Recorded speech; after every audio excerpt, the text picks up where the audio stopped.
You're not supposed to attract anything. You have to remember something that's already yours. Here's the glitch in the mainstream manifestation matrix that nobody talks about. The entire framework assumes separation, suggesting that what you desire is out there and you, from your current place of lack or longing, must somehow magnetize it to you. But in the quantum universe, there is no out there. There is only here, vibrating in infinite configurations. So what if the future you crave isn't waiting to be attracted, but to be remembered?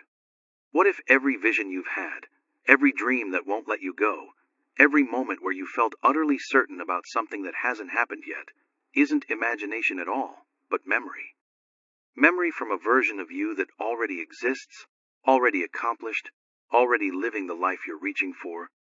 Stay with me, because what you're about to discover will completely invert everything you thought you knew about manifestation.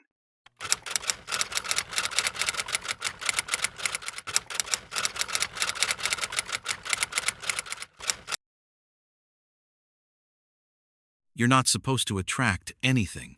You have to remember something that's already yours. Here's the glitch in the mainstream manifestation matrix. The entire framework assumes separation. It suggests that what you desire is out there and you, from your current place of lack or longing, must somehow magnetize it to you. But in the quantum universe, there is no out there. There is only here, vibrating in infinite configurations. So what if the future you crave isn't waiting to be attracted but to be remembered? Let's begin with a story. When Maya was 7 years old, she would close her eyes and see herself speaking on a stage. She didn't know what it meant. She felt the lights, the heartbeat of the crowd, the feeling of utter purpose. But no one ever told her it was real. So she grew up. She studied what she was told to study. She worked. She survived. And every time she passed a theater, something ached. 15 years later, after a failed relationship, a burnout, and a panic attack in a parking lot, she heard her own voice whisper from within, "It's time to remember who you are." That night, she stood in front of her bathroom mirror and cried, not from sadness, but from recognition. A week later, a friend invited her to an open mic. 2 months after that, she was speaking on a local stage. The same lights, the same heartbeat, the same scene she had seen as a child. She didn't attract that moment, she remembered it.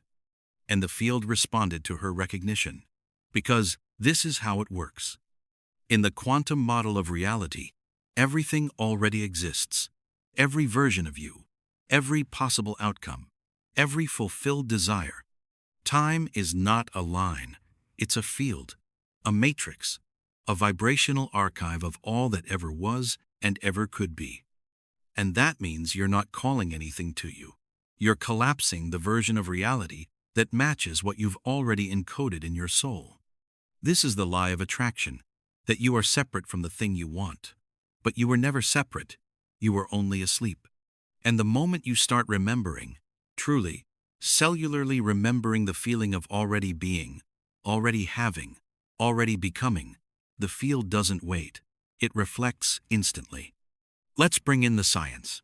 According to the principles of quantum superposition, every particle exists in a state of probability, a waveform, until it is observed. In that moment, the wave collapses into a specific outcome. But what determines which outcome collapses? Not the strength of the desire, but the clarity of the observer. And this is the key most manifestation teachings ignore. Your inner identity, your sense of self, is the true observer, and that identity holds memories. Some from the past, but others from the future. This isn't fantasy, this is structure. In neuroscience, we know the brain does not distinguish between a memory and a vivid imagination. To the nervous system, if you feel it deeply, it's real. And in the field, if your vibration aligns with a timeline, it activates. The two systems mirror each other. Your biology and the field are in constant quantum dialogue. So when you remember a future version of yourself with enough emotional charge and coherence, You're not imagining, you're aligning. You're not drawing it to you, you're phasing into it. But here's the paradox that keeps people stuck. They try to visualize their desires from the frequency of not having them. They're still trying to convince themselves, still operating from the wound, from the lack, and the field, being utterly honest, reflects that. So the more they try to attract, the more they reinforce that they don't already have. That's why the ones who surrender, who let go of the chase and drop into remembrance, manifest faster. They're not wishing, they're not begging, they're not chasing. They're simply tuning their instrument to a song they already know and letting the music carry them. Neville Goddard called this living from the end. But even that misses something deeper. Because when you live from the end, you're not just pretending it happened. You're allowing the version of you who already knows to rise within your system and take the lead. You're becoming memory in motion. Let's break it down with a simple metaphor. Imagine your future self as a lighthouse, constantly transmitting a signal across time. That signal is made of frequency, emotion, and identity. Most of the time, your present moment self is too clouded with fear, doubt, overthinking, identity loops to receive it. But the moment you drop into presence, into breath, into full body knowing, the static clears. You tune in. The memory floods in, like déjà vu. And suddenly, you're not reaching for your future. You're walking inside it. This is why some people manifest miracles with ease. They don't force alignment. They allow memory. They let the memory of wholeness speak louder than the story of separation. And that remembering becomes a vibrational signature that the field cannot ignore. So now ask yourself this. What if what you're trying to create is actually something your soul already experienced? What if the images in your dreams, the flashes in your meditations, the chills in your body when you imagine that future aren't just fantasy, but echoes from another version of you calling you home? And what if the only thing missing is your willingness to remember without needing permission? In the comments right now, drop one word that captures what you're ready to remember. Maybe it's wholeness. Maybe it's power. Maybe it's freedom. Maybe it's something uniquely yours. Let that word be a small but profound declaration, a signal you plant not just in this space, but in the quantum field itself. You've been taught that memory is something that lives behind you, a relic of the past, stored in the mind, activated by triggers and replayed in moments of nostalgia or regret. But what if memory isn't linear? What if memory doesn't care about time? What if your future is not a fantasy to be created, but a memory waiting to be accessed? This is not poetry, it's physics. In the quantum model of reality, time is not a straight line, it's a field. Every moment, past, present, and future, exists simultaneously in a state of potential.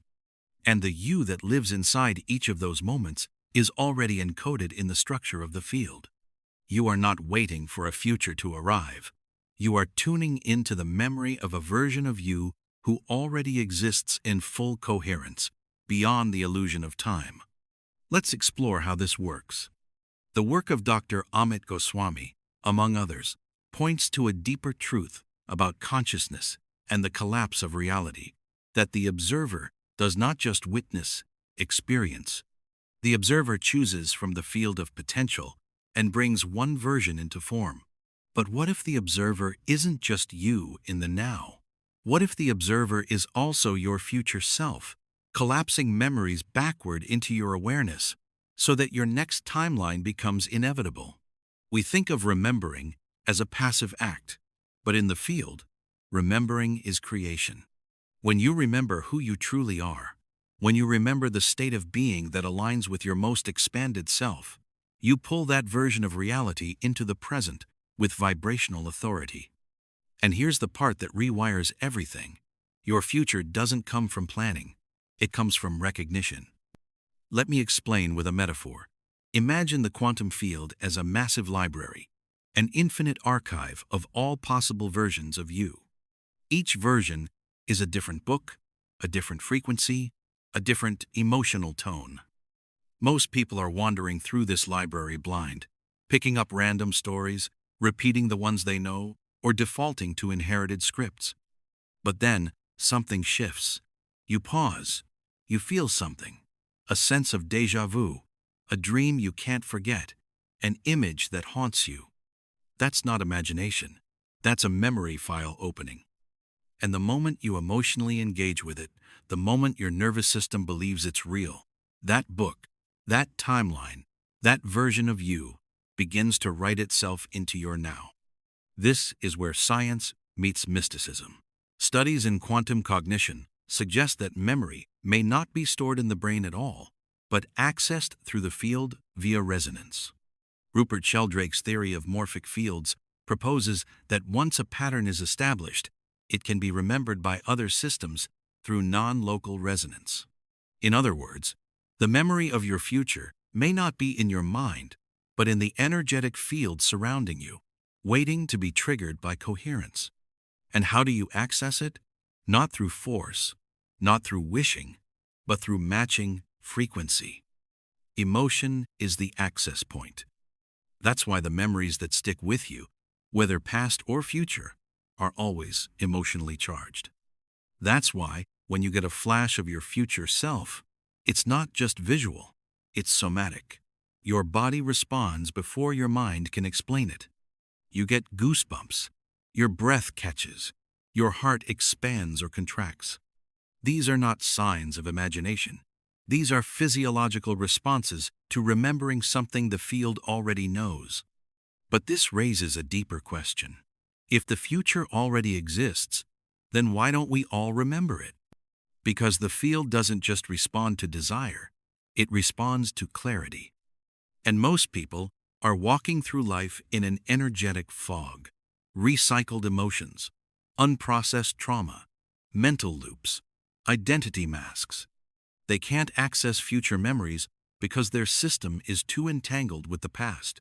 In order to remember the future, you must create space inside your being. Space for a new signal to land. Space for the unknown to feel safe.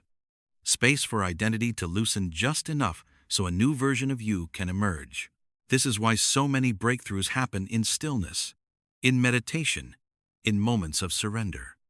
Not because you're doing something mystical, but because you're creating coherence. And coherence is the universal password to access memory across time. Think of your field like a radio. Every version of you, every timeline, every outcome is a different frequency. If you're tuned into chaos, you won't hear the channel of abundance. If you're dialed into fear, the signal of your highest self won't come through clearly. But the moment you change your state, emotionally, mentally, vibrationally, you change what you're able to remember. You don't have to invent the vision, you just have to stop blocking it. The Buddhists called this suchness, the state of perceiving what is without distortion. In neuroscience, we call it neuroception, the body's ability to detect safety and predict outcomes without conscious thought. In manifestation, we call it alignment. But all of it points to the same principle. The moment your system stops fighting the present, the future reveals itself. So here's the radical shift. Stop trying to create a future. Start remembering the one that's already been encoded into your soul.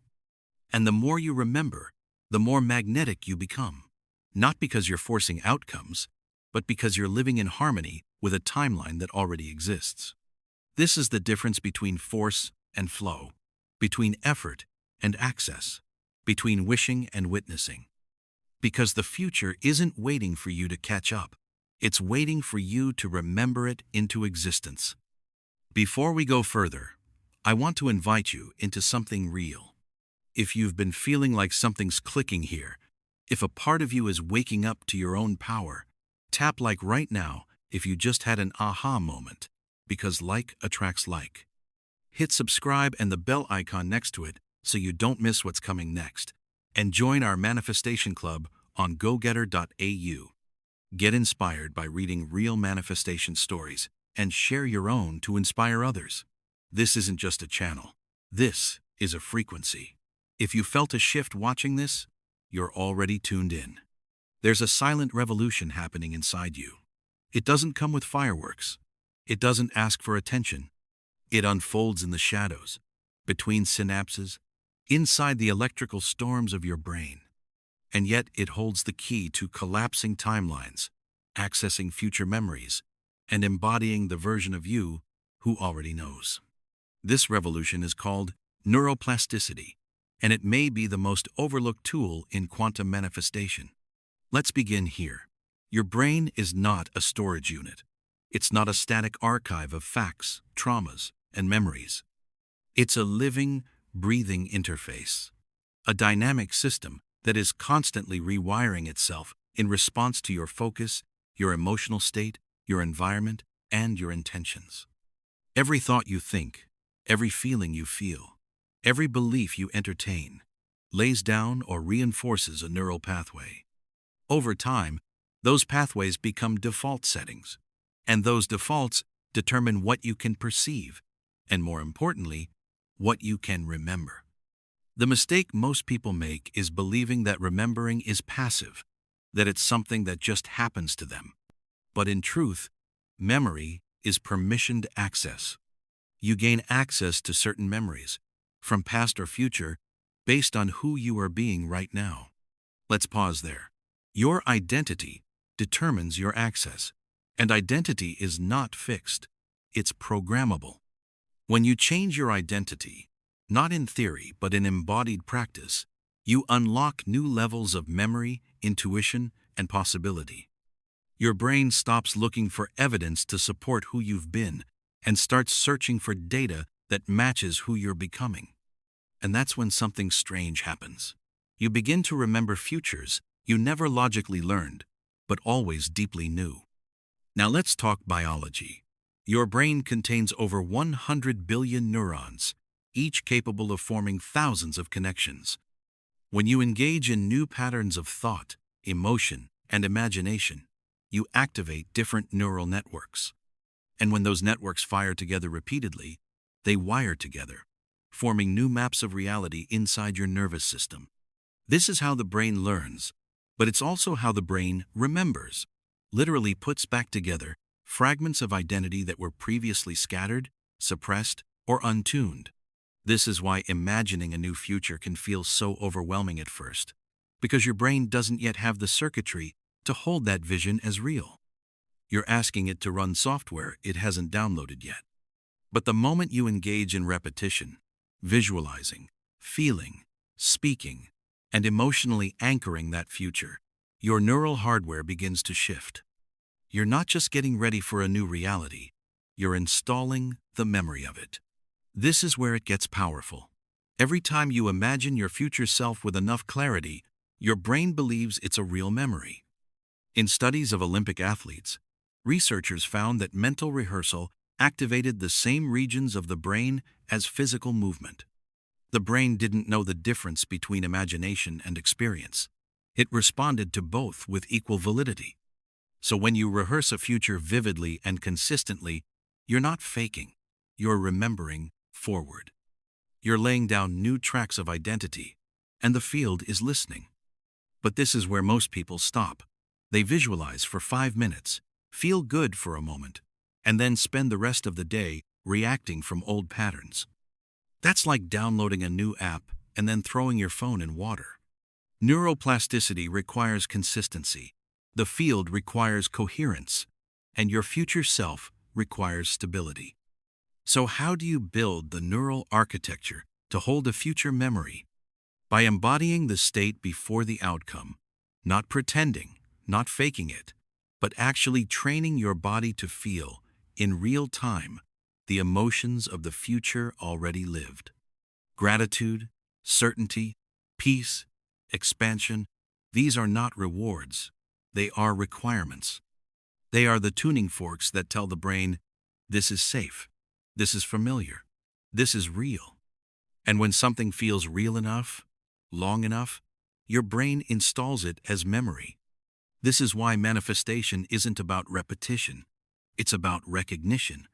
The moment the system recognizes a new future as more familiar than the old past, the shift becomes irreversible.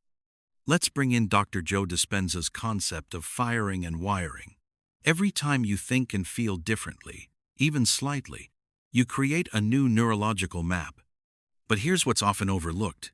The emotional signal determines the strength of the wiring. If you imagine a future but feel doubt, the signal is weak. If you imagine it while feeling deep gratitude and joy, the signal is strong. The stronger the signal, the more stable the memory. So yes, you can rewire yourself into a new reality, but you must feel your way into it, not just think about it. That's how the brain learns to expect magic. That's how the body starts to crave alignment. That's how the field starts to mirror back the signal of your becoming. Because when your inner environment changes, your perception of time changes. And when your perception of time changes, you begin to experience non-linear memory. You wake up knowing something that hasn't happened yet. You feel emotions that don't match your current life, but match your next one. You get flashes of a self you haven't become, but already recognize. And this is where the game changes. Because at that point, manifestation isn't about strategy, it's about familiarity. You're no longer trying to create something new. You're stabilizing something ancient, something already written, something your soul has already lived 1,000 times in other dimensions and is now offering back to you as remembrance. The only thing that ever blocks it is identity. If you keep showing up as the version of you that doesn't believe it's possible, that can't imagine things changing, that's addicted to the old story, your brain will keep playing that loop. But the moment you act from the knowing that it's already done, your system catches up, and the field follows suit. In the comments, share one future memory you're ready to install. Maybe it's peace, maybe it's abundance, maybe it's love, maybe it's something uniquely yours. Let this be a small but profound declaration, a signal to the universe you send not just in this space but in the quantum field. There's a moment when it stops being theory, when remembering your future shifts from an idea into a felt reality. It doesn't come with fireworks. It comes as stillness, as a deep inner click, like something ancient just fell back into place. And in that moment, your entire field changes. This is the energy of remembering, not remembering the past, but remembering the you who has already lived the life you're just now stepping into. The one who already healed, already loved, already walked through the fear. The version of you who isn't striving to become, but is finally safe enough to be. But here's what most people don't realize. Remembering isn't passive. It's a frequency, a transmission, a vibrational tone so specific that it reconfigures your field in real time and begins to anchor a new timeline into your present reality. Let's break this down. When you remember a future self, what you're really doing is activating the emotional signature of that timeline. Emotion is the carrier wave. It's the glue that binds intention to reality. And just like each radio station broadcasts on a specific frequency, each version of your future has a unique emotional pattern, a combination of thoughts, feelings, and body states that resonate in harmony.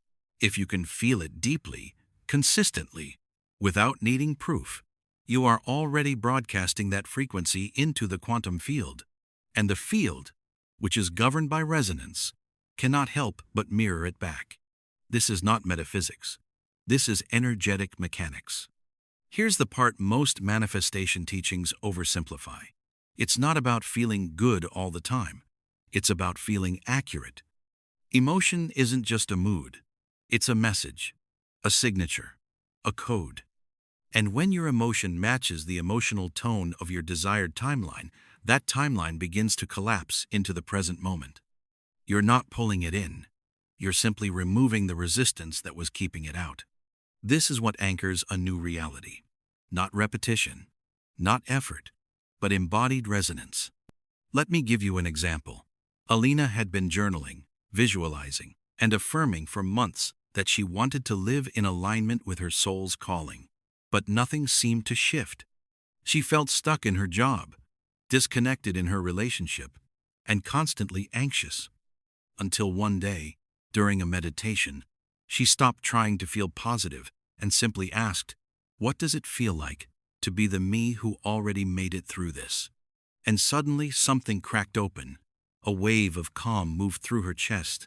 A softness entered her breath. Tears came, not from sadness, but from truth. She wasn't imagining a better life. She was remembering a frequency that already lived inside her. From that day on, everything began to shift. Not because she tried harder, but because her field changed. Her signal changed. She stopped seeking and started stabilizing. She didn't need to visualize constantly. She became the memory, and the universe responded. This is how timelines lock in. You anchor a new reality by normalizing the energy of it in your system, by making the extraordinary feel ordinary, by allowing magic to become your baseline, and by treating every moment of coherence like it's realer than your old story. This is why gratitude is so often misunderstood. Gratitude isn't just a spiritual virtue, it's a frequency anchor. When you feel grateful for something before it arrives, when your nervous system accepts it as already real, you create a loop in the field. That loop tells the universe, this frequency is familiar. This is my home frequency now. And the field, being exquisitely responsive, begins reorganizing matter around your signal. That's how timelines collapse. That's how the delay ends. Not when the external world changes, but when your inner frequency stops waiting. Let's go even deeper. Gratitude is one portal, but so is certainty. When you remember your future with such clarity that you stop asking if and simply rest in when, your body relaxes, your field expands, your thoughts declutter, and you open a quantum vacuum, a space where higher timelines rush in to fill the void left by doubt. Surrender is not giving up. It's remembering that the outcome has already been recorded. But here's the shadow. Many people dip into this frequency once or twice and then return to their old baseline, their doubts, their timelines of waiting, hoping, striving. That's not remembering. That's sampling. And the field doesn't anchor to samples. It anchors to stability. Stability doesn't mean you're perfect. It means you return to your frequency faster each time you wobble. You remind yourself, I don't need to attract this. I already remember it. I don't need to beg the field. I am the field. I don't need another sign. I am the signal. So right now, as a way to root this chapter into your being, I want you to anchor it physically, not just energetically. Type in the comments, I remember the version of me who already lived this. Say it not as a wish, but as a declaration. Not because you need proof, but because you've already received the confirmation. Your body knew. Your breath shifted. Your field responded. This is no longer about becoming. It's about allowing the memory to stabilize. Because once you stabilize the memory, the timeline stabilizes you. You can't access a new reality while embodying the identity that created the old one. You can't remember your future while remaining loyal to the version of you that forgot. And you can't collapse timelines if you're still asking permission to become. This is the unspoken truth at the core of every transformation. Your identity is the lock. Your frequency is the key. Let's begin here. Identity is not who you are. It's who you've rehearsed. It's a set of familiar thoughts, emotions, reactions, and beliefs your nervous system has accepted as me. And because your field is intelligent and precise, it reflects back not what you say you want, but what your identity silently broadcasts. In quantum terms, identity is the vibrational signature through which you interact with the field. And if you don't shift that signal, no amount of affirmations, vision boards, or rituals will override the broadcast. You'll keep collapsing the same reality again and again because the field is obedient. It mirrors what you are, not what you wish. But here's the twist. Your identity isn't fixed. It's fluid. It's fractal. It's programmable. And that's where everything changes. Quantum identity means choosing deliberately and repeatedly to embody the version of you who already knows the future is done. Not done as in out there, waiting to arrive, but done as in deeply lived, already experienced, already remembered. And when you become that version, not in fantasy but in frequency, you initiate what physicists might call observer collapse and mystics might call embodiment. Either way, it leads to the same result. Reality changes. Let's unpack that. In the double-slit experiment, we learned that observation determines outcome.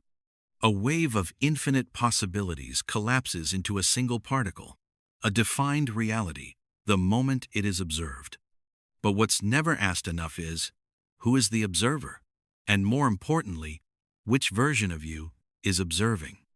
If your wounded self observes your life, it collapses into chaos, survival, and repetition.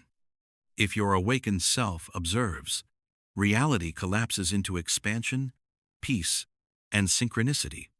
And if your quantum identity observes, the one who already remembers the outcome, you collapse a version of reality that feels like destiny, but is actually design. This is why most people experience reality shifts as spontaneous or out of the blue. They don't realize they momentarily accessed a different identity, and that identity pulled in a new world. But what if you made that access permanent? What if you rehearsed the emotional, energetic, and behavioral patterns of your future self so consistently that your brain stopped waiting for proof and your body stopped asking for permission? This isn't pretending, this is entrainment. You entrain your nervous system to a higher frequency. You entrain your perception to expect coherence. You entrain your behaviors to match what is already true in another dimension of the field. And here's the beautiful part. When identity shifts, effort disappears. Because the version of you who already knows doesn't need to try. They don't chase signs. They don't force outcomes. They don't panic in the in-between. They move from knowing.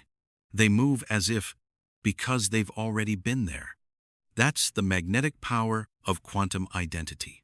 It removes friction from creation. You're no longer climbing the mountain. You are the mountain. Let's go deeper. Every identity emits a predictable field. That field informs what thoughts you have access to, what emotions feel normal, what people are drawn into your orbit, and what choices feel aligned.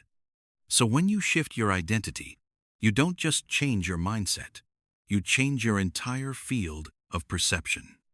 Suddenly, things that felt out of reach become obvious. Decisions that once terrified you now feel natural. Ideas that once seemed impossible start flowing in as downloads, nudges, confirmations. Not because reality changed, but because the you observing it did. Think of it like changing lenses on a camera. Same world, different clarity, different focus, different story. And the shift happens the moment you decide to remember who you really are. Not the version you perform to be liked, not the identity you built to survive, but the version of you who lives beyond time. The one who doesn't wonder if it's possible because they're already on the other side of done. This is what initiates a timeline jump. Not the goal, not the strategy, not the manifestation method, but the identity shift that says, I am no longer asking for it. I am it. When you stabilize that identity, emotionally, neurologically, vibrationally, you become unrecognizable to your past. The field recalibrates. People start treating you differently. Opportunities move toward you without chase. The noise quiets. The knowing takes over. And it's not magic. It's physics. Let's make this practical. Start with this question. What does my future self no longer believe? Then, what does my future self feel daily? And can I generate that now without waiting for conditions to change? Every time you answer those questions with embodiment, you reinforce the new identity. Every time you say no to the old reaction and yes to the new frequency, You strengthen the signal. It's not about perfection. It's about coherence. You don't have to be her, or him, or them all the time. You just have to become impossible to ignore to yourself. Because once you remember who you are, reality has no choice but to remember too. You've spent years trying to remember who you are, trying to reclaim your purpose, trying to reassemble the version of yourself that once believed deeply, vividly, that something extraordinary was meant for you. But what if the remembering isn't just happening in you? What if something is remembering you? What if your future self, the one who's already lived it, already walked it, already wept and won and witnessed the miracle, is the one calling you back into alignment? This isn't just a poetic idea. It's a multi-dimensional phenomenon. Because in the field, nothing is ever truly forgotten, only obscured. And when the fog clears, when the noise quiets, the version of you that always knew begins to reemerge. You start to see signs, not because the universe suddenly woke up, but because you did. You begin to feel a strange sense of familiarity in moments you've never lived, because your future self is sending echoes back in time. Subtle at first, then stronger. A repeated number, a name whispered in a dream, a chance encounter that rearranges your perception. You're not being given a new life. You're being invited back to the one that's always been yours. You see, remembering isn't about retrieving lost information. It's about dissolving the interference that blocked the resonance. The interference of doubt, of trauma, of identities you inherited but never chose, of timelines you tolerated but never belonged to. But the moment you let go, even for a second, of the idea that you're broken, behind, or off track, a portal opens. And through that portal, your future self steps forward, not as a concept, but as a current, a frequency, a magnetic pull toward the version of you who already became. And that's when the shift happens. Because now you're no longer walking toward your future, you're being walked by it. It's choosing you, and not because you earned it, but because you matched it. This is the moment you stop seeking, you stop proving, you stop performing, you stop asking, am I doing it right? And instead, you start breathing as if the air itself is different. You start moving as if the ground beneath you is guided. You start speaking not from hope, but from memory. This is the soul's ultimate remembering, not of what to do, but of who you've always been beneath who you had to be. And now that version is becoming stable. Now the field is responding faster. Now the timeline is anchoring. And so the question is no longer, will I get there? The real question is, can I stay here long enough for the memory to reshape my reality? Because coherence isn't a moment. It's a choice you make again and again until it becomes your identity. And from that identity, everything changes. You magnetize differently. You speak differently. You become the one who people look at and say, there's something about them. Not because of charisma, but because your energy is remembered by the field as truth. You're not manifesting anymore. You're stabilizing a memory so old, so sacred, so encoded into your being that even your breath carries its blueprint. That's the real power. That's the real return. And it's not coming. It's here right now. Make sure you share this video with your friends and family. You might be a blessing in disguise for them. For you, it may be just sharing. But for someone in need today, it may be the confirmation they've been waiting for. And their gratitude will increase the positive energy flowing back to you. And if you're ready to take this even further, not just remember your quantum identity, but live from it daily, there's a next step waiting. It's an ebook called Awaken Your Quantum Power. It's a complete activation guide designed to help you integrate everything you've experienced here into practical daily embodiment. You'll explore techniques, rituals, and memory access tools that shift your nervous system into alignment with the version of you who doesn't just visualize, but vibrates from completion.